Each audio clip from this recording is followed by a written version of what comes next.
Hello! Welcome to our ESP9 video presentation.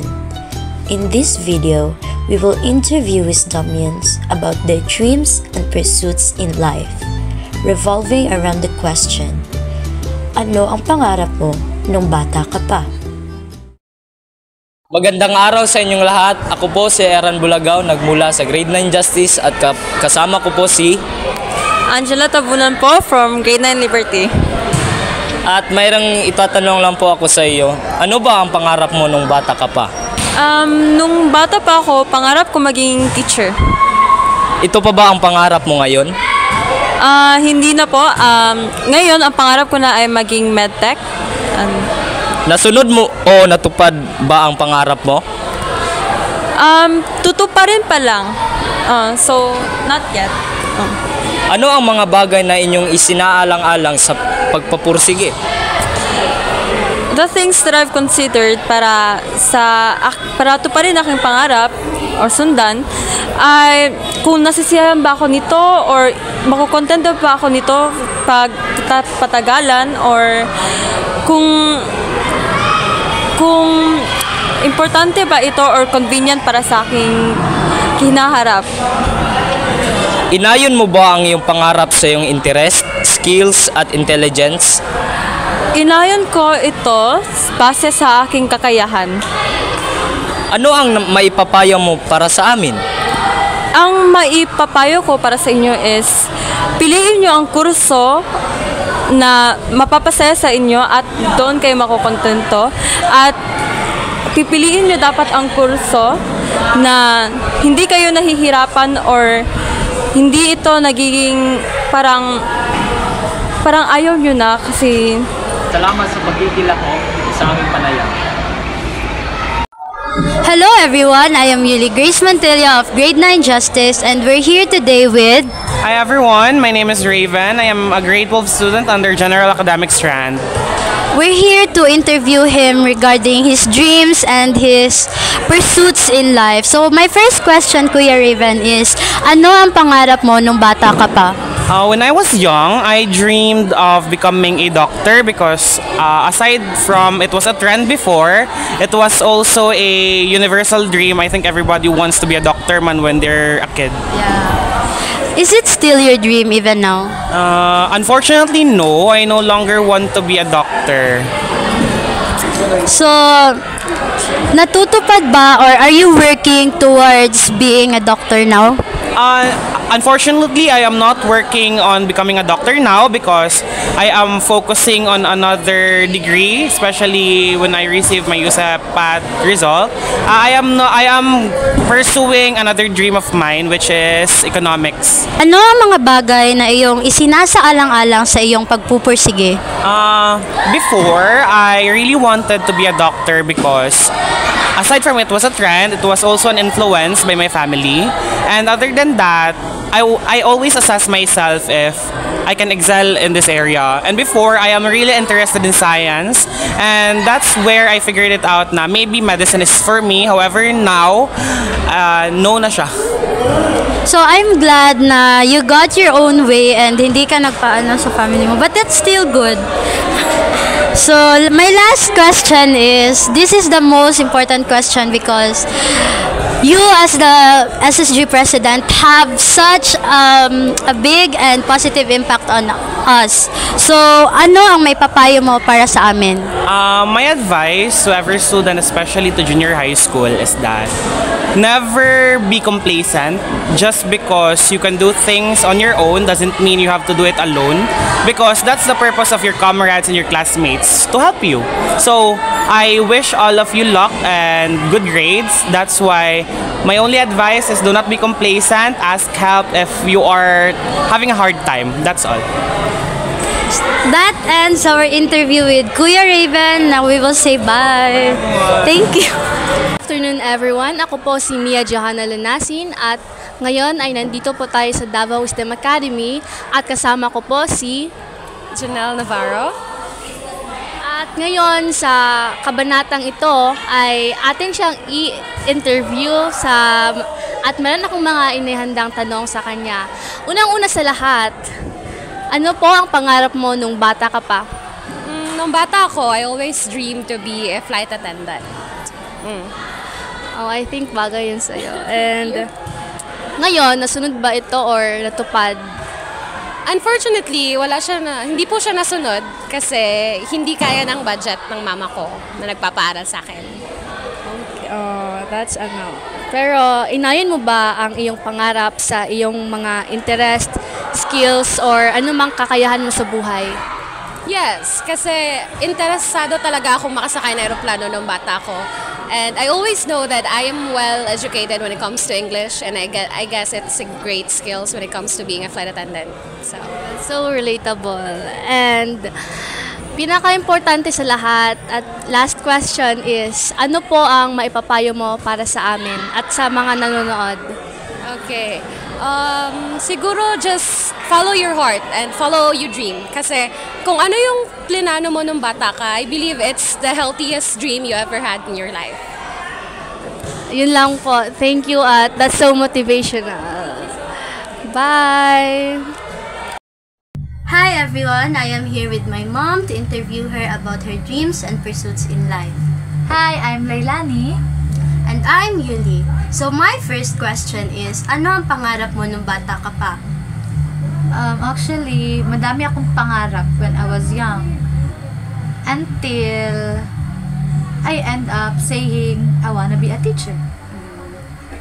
So, now that you are an LPT, ano ang mga kahirapan o paghihirap na dinaranas mo before you achieved being a teacher? Actually, in being a teacher right now was not really that easy. Since I really prepared myself. Kasi when you say teacher, kumbaga in other words, you will really dedicate your whole life in this profession. That's why hindi mo na ako nagdiretso, tama ba? Hindi ako nagdiretsong nag-apply sa pagiging teacher. In fact, I was nag-apply muna ako as a server in a restaurant kasi I want to be a manager before. Tapos ano pa ba? Basta madami. So yun, being prepared is one of those parang difficulties in achieving this dream. And then meron pa din akong idagdag meron pa idagdag in also achieving this dream, maraming trials sa pag-apply, especially when you want to be a public teacher. No, so dami. Yun, number 1, wala kang backer, so mahirap siya. Kahit mataas yung score mo, pero kung wala ka nun. But I'm not saying that I have a backer. Of course, nagpe-pray talaga ako. So yun, dumating din naman siya. Hindi lang siya talaga easy. So, can you tell us more about the steps na ginawa mo before kami teacher? Like, ano yung mga jobs na pinag-applyan mo? Okay. First, ito lang, yung sa ma-remember ko lang kasi medyo madami na din. Kasi I was in my late 20s na. Late 20s na akong naging teacher. So, meaning, in my early 20s, marami na akong napagdanan. Like, yun, server or in short waitress sa restaurant. Second, yung call center. Pero for a while lang kasi hindi ko masyadong sineryoso kasi mas gusto ko yung tawag nito, nag-entertain ka talaga ng tao face to face kasi pag call center you're just accepting calls and then basta I'm not happy with that kind, but at least na-experience ko.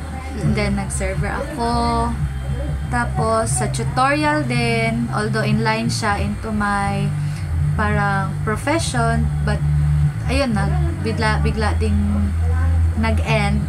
Ano pa ba? Yan, sa office, naging office girl din ako. I was once a secretary to a businessman. So, that was one of my job na na-enjoy ko kasi saan pupunta si sir, ganun, follow ako, tapos dala-dala ko ng mga documents niya. Yun lang ang so far na naalala ko. So I think that the viewers can agree that you are an outgoing person, na you're more into adventures and you're a sociable person. So my next question is, ano ang mga bagay na isinasaalang-alang mo sa pagpupunyagi? Ang lalim. Pagpupunyagi, meaning, basta parang feeling ko lang, para talaga ako sa teaching world. Since I myself, when I was young, again, is parang confident ako before until now. Parang kahit wala na, kahit ganito lang yung talent, ay hindi naman ganito lang. Of course, meron naman talaga tayong kanya-kanyang talent. Just like me, medyo marunong ako kumanta. Marunong ako kumanta, sumayaw. So, parang feeling ko talaga, isa yun siya sa Teaching. Oo, parang yun ang nasasabi na, sige, pursue ko na lang yung teaching ko. Confident, I have my talent, singing and dancing. And aside that from, I love kids. Yeah, kasi cute din talaga sila. Lalo na pag nasi-share mo sa mga bata yung ano yung stock knowledge mo, no? So, at the end, although tiring yung job talaga as teaching, but at the end, kung may matutunan sila sa'yo, it's really fulfilling, it's really productive. Yung job mo, it's not just a job, but it's a parang vocation na ba tawag dyan? Parang calling, Lord's calling. Yeah. So, actually guys, sa katunayan, sa mom ko talaga nakuha yung dream ko of becoming a teacher. Kasi when I was young, before ako nagpa-enroll sa school, my mom taught me a lot. And watching her teach me, I felt amazed. I felt like, wow, sobrang galing ni mama. At when she explained the lessons to me, parang na-amaze talaga ako sa intelligence niya. Kasi, and her patience is A virtue. And her patience is such a gift kasi marami akong natutunan from my mom. Hindi lang yung lessons, pero yung mga mahalagang reminders in life. So, ngayon, gusto ko rin i-pursue yung education or teaching life kasi I want to be like my mom.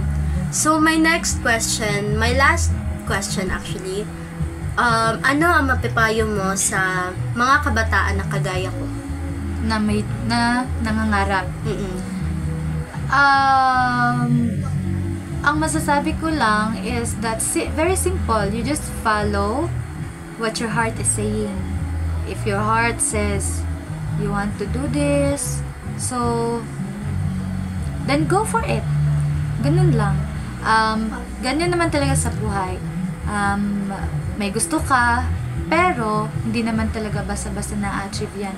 Maraming difficulties, maraming challenges na na-encounter before achieving this dream, no? But you just need to prepare yourself. You just need, number one, pray ka lang talaga lagi. Kasi kung ibibigay talaga yan sa'yo ni Lord, then para sa'yo talaga yan. But if hindi, then meaning to say, hindi dyan nagtatapos ang life mo. Lord, or the Lord God has prepared something the best for you. So this ends our interview with my mom, and marami ako napulot na aral, and I hope na it's the same for you. I hope na marami kayong lessons na na-learn from my mom, and yun lang po. Salamat sa panunood. Bye-bye! Muli, kami po ay ang mga mag-aaral mula sa Grade 9 Justice na nag-iiwan ng katagang. Ang susi sa pagtupad sa iyong mga pangarap ay ang iyong pagtsatsaga at pagsisikap.